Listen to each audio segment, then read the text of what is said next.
Right. ఈరోజు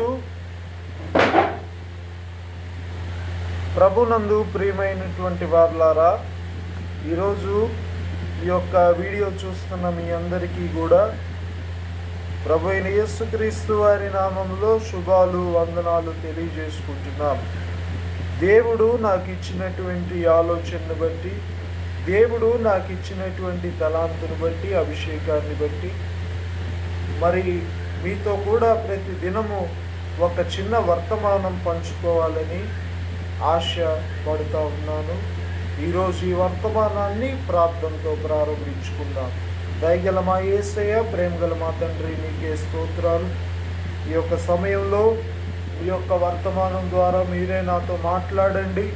మాతో మాట్లాడి ఆశీర్వదించి, దీవించి, బలపరిచి, వర్ధిల్లజేసి కాపాడండి నాయన. మీ యొక్క మాట ద్వారా మాలో జీవం వస్తుంది. మీ యొక్క మాట ద్వారా మా జీవితాలను నాయన ఎట్లా కట్టుకోవాలో మాకు తెలుస్తుంది. అటువంటి మాటను మాకు దయచేసి మరి నాయన మాటను వినేవారమే కాక ప్రాక్టీస్ చేసేవారంగా ఉండటానికి సహాయం దయచేయమని మా ప్రభువును ప్రియకుమారుడైన యేసయ్య అతి పరిశుద్ధ నామంలో అడిగి వేడుకుంటున్నాము తండ్రి, ఆమేన్. ఈరోజు మనం పరిశుద్ధ బైబిల్ గ్రంథములో నుండి అపోస్తలుడైనటువంటి పౌలు గారు కొరింథీయులకు రాసినటువంటి 2వ పత్రిక. అపోస్తలుడైనటువంటి పౌలు గారు కొరింథీయులకు రాసినటువంటి 2వ పత్రిక మొదటి అధ్యాయము మొదటి 4 వచనాలను మనం ధ్యానం చేసుకుందాం. దేవుని చిత్తము వలన క్రీస్తు యేసు యొక్క అపోస్తలుడైన పౌలును, మన సహోదరుడైన తిమోతియు, కొరింథీలో ఉన్న దేవుని సంఘమునకును, అకాయ అంతటి యందున్న పరిశుద్ధులందరికీ శుభమని చెప్పి రాయునది. మన తండ్రి అయిన దేవుని నుండి, ప్రభు అయిన యేసుక్రీస్తు నుండి కృపయు సమాధానమును మీకు కలుగునుగాక. కనికరము చూపుము తండ్రి, సమస్తమైన ఆదరణయు అనుగ్రహించు దేవుడు, మన ప్రభు అయిన యేసుక్రీస్తు తండ్రి అయిన దేవుడు స్తుతించబడునుగాక. దేవుడు మమ్మను ఏ ఆదరణతో ఆదరించుచున్నాడో ఆ ఆదరణతో ఎట్టి శ్రమముల్లో ఉన్నవారినైనను ఆదరించుటకు శక్తి కలవారగునట్లు ఆయన మా శ్రమంతటిలో మమ్మల్ని ఆదరించుచున్నాడు. ఆమేన్.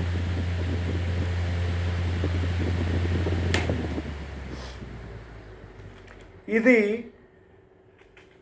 పౌలు యొక్క పరిచర్య జీవితంలో దేవుడు చేసినటువంటి గొప్ప మేలును ఇక్కడ జ్ఞాపకం చేసుకుంటున్నాడు. మరి ఉపోద్ఘాతంగా కొన్ని విషయాలు మీకు చెప్తాను. కొరింథీ సంఘానికి కొన్ని విషయాల్లో డిఫరెన్సెస్ వచ్చాయి. నేను పౌలు వాడనని కొందరు, నేను అపోల్లో వాడనని కొందరు, మరి నేను క్రీస్తు వాడనని కొందరు, ఇట్లాగా 4 డినామినేషన్స్గా చెదిరిపోయిన దినములవి. ఆ దినాల్లో పౌలు కొరింథీ సంఘానికి వెళ్ళలేక లేఖలు రాస్తాడు. మరి మొదటి లేఖ రాసిన తరువాత వారి ప్రవక్తనంతా కూడా వారు సరిదిద్దుకోవడం జరిగింది. 2వ లేఖ వారిని అభినందిస్తూ రాస్తాడు. ఈ 2వ లేఖలో మొదటి అధ్యాయంలోకి వచ్చేసరికి పౌలు యొక్క సేవలో పడినటువంటి కష్టాల్లో దేవుడు ఎట్టి రీతిగా ఆదరించుచున్నాడనేది, దేవుడు ఆదరించేవాడనేది చెప్పుచా ఉన్నాడు. పౌలు యొక్క సేవా జీవితంలో పడినటువంటి కష్టాలు మనం కానీ చూస్తే కొరింథీయులకు రాసినటువంటి 2వ పత్రిక 11వ అధ్యాయం మనం కానీ చూస్తే 25 నుండి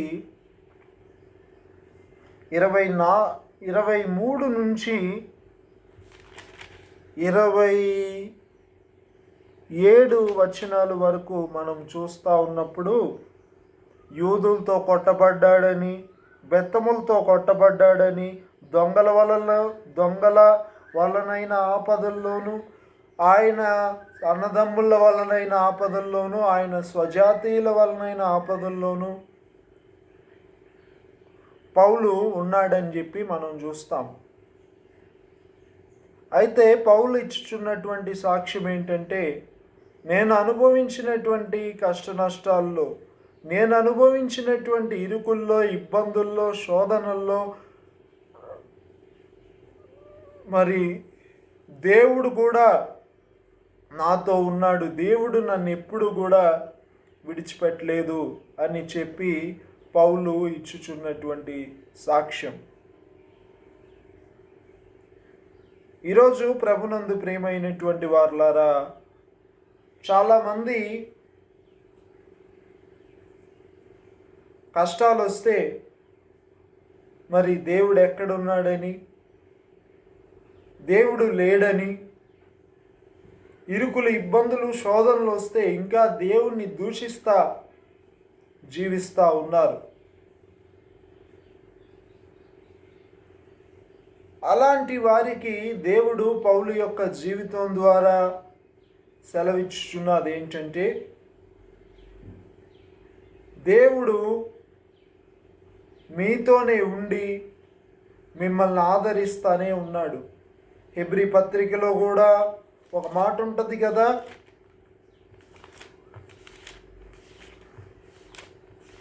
హెబ్రీ పత్రికలో ఒక మాట ఉంటుంది కదా,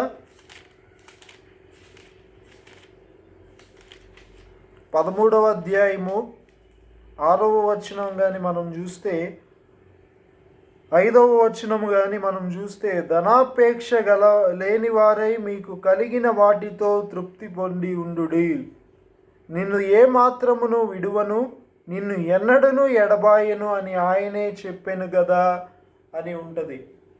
అంటే దేవుడు మనకి కష్టాలు వచ్చినా, ఇరుకులు వచ్చినా, ఇబ్బందులు వచ్చినా, శోధనలు వచ్చినా కూడా మనలను విడిచిపెట్టేవాడు కానీ కాదు.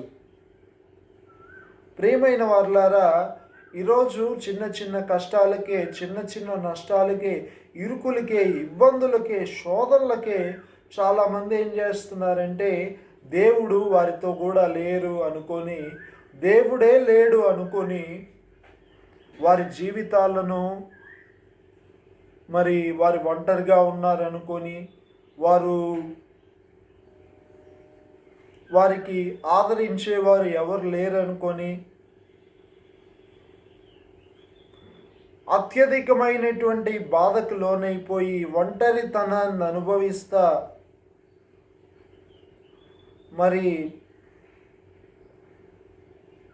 ఈరోజు చాలామంది అట్లా జీవిస్తూ ఉన్నారు. అటువంటి వారికి దేవుడు ఈరోజు సెలవిస్తూ ఉన్న విషయం ఏంటంటే, నేను నిన్ను విడువను, నేను నిన్ను ఎడబాయను అని చెప్పి దేవుడి మాట సెలవిస్తూ ఉన్నాడు. క్రీస్తునందు ప్రియమైనటువంటి వారులారా, దేవుని ఆదరణ మనతో ఉంది అని చెప్పి మనం గ్రహించుకోవాలంటే మనం ఏం చేయాలి? ఒకసారి యోబు గ్రంథంలోకి తీసుకువెళ్తాను రండి.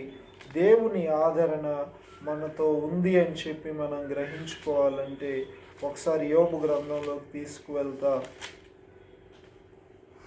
6వ అధ్యాయములోకి తీసుకువెళ్తే 10వ వచనములో, అప్పుడు నేను పరిశుద్ధ దేవుని మాటలను ఒప్పుకొనకుండలేదని నేను ఆదరణ పొందుదును, మరియు నేనెంత వేదన పడుచున్ననో దాన్ని బట్టి హర్షించెదను. అంటే ఈరోజు దేవుని ఆదరణ ఒక మనిషికి ఉంది. ఒక మనిషికి దేవుడు ఎంతగానో ఆదరిస్తూ ఉన్నాడు అని చెప్పి ఆ మనిషి ఎప్పుడు గ్రహించుకోగలడంటే, దేవుని వాక్యాన్ని విన్నప్పుడు విని గ్రహించుకొని దేవుని వాక్యం ప్రకారం తన హృదయంలో కొన్ని మార్పులు చేసుకొని దేవుని వాక్యానికి హృదయంలో మొదటి స్థానం ఇచ్చి, దేవునికి తన జీవితంలో మొదటి స్థానం ఇచ్చి, దేవుని చిత్తానికి తన జీవితంలో మొదటి స్థానం ఇచ్చినప్పుడు మాత్రమే మరి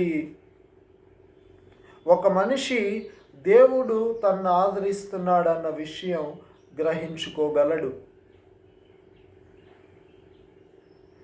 ఈరోజు ప్రేమైన దేవుని బిడ్డలారా, మీకున్నటువంటి కష్ట నష్టాల్లో, ఇరుకుల్లో, ఇబ్బందుల్లో, శోధనల్లో, అనారోగ్యాల్లో, బాధల్లో, వ్యాధుల్లో మరి దేవుని యొక్క ఆదరణ మీరు అనుభవించలేకపోతున్నారంటే ప్రభు యొక్క వాక్యం మనలో లేదు, ప్రభు యొక్క మాట మనలో లేదు.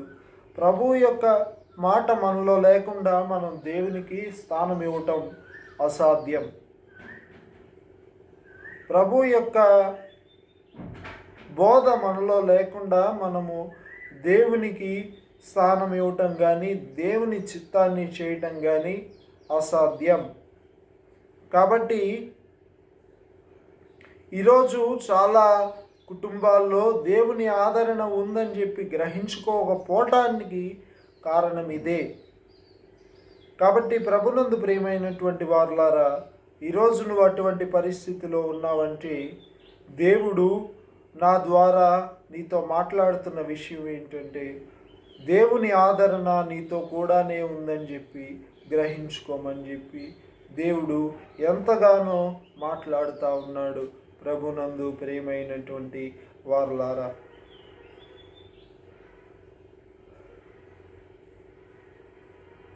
దేవుని మాటకు విలువ ఇవ్వాలని చెప్పి దేవుడు మనతో మాట్లాడుతూ ఉన్నాడు. ప్రభునందు ప్రియమైనటువంటి వారులారా, కాబట్టి కష్టాల్లో, నష్టాల్లో, ఇరుకుల్లో, ఇబ్బందుల్లో, శోధనల్లో, బాధల్లో, వ్యాధుల్లో, అనారోగ్యాల్లో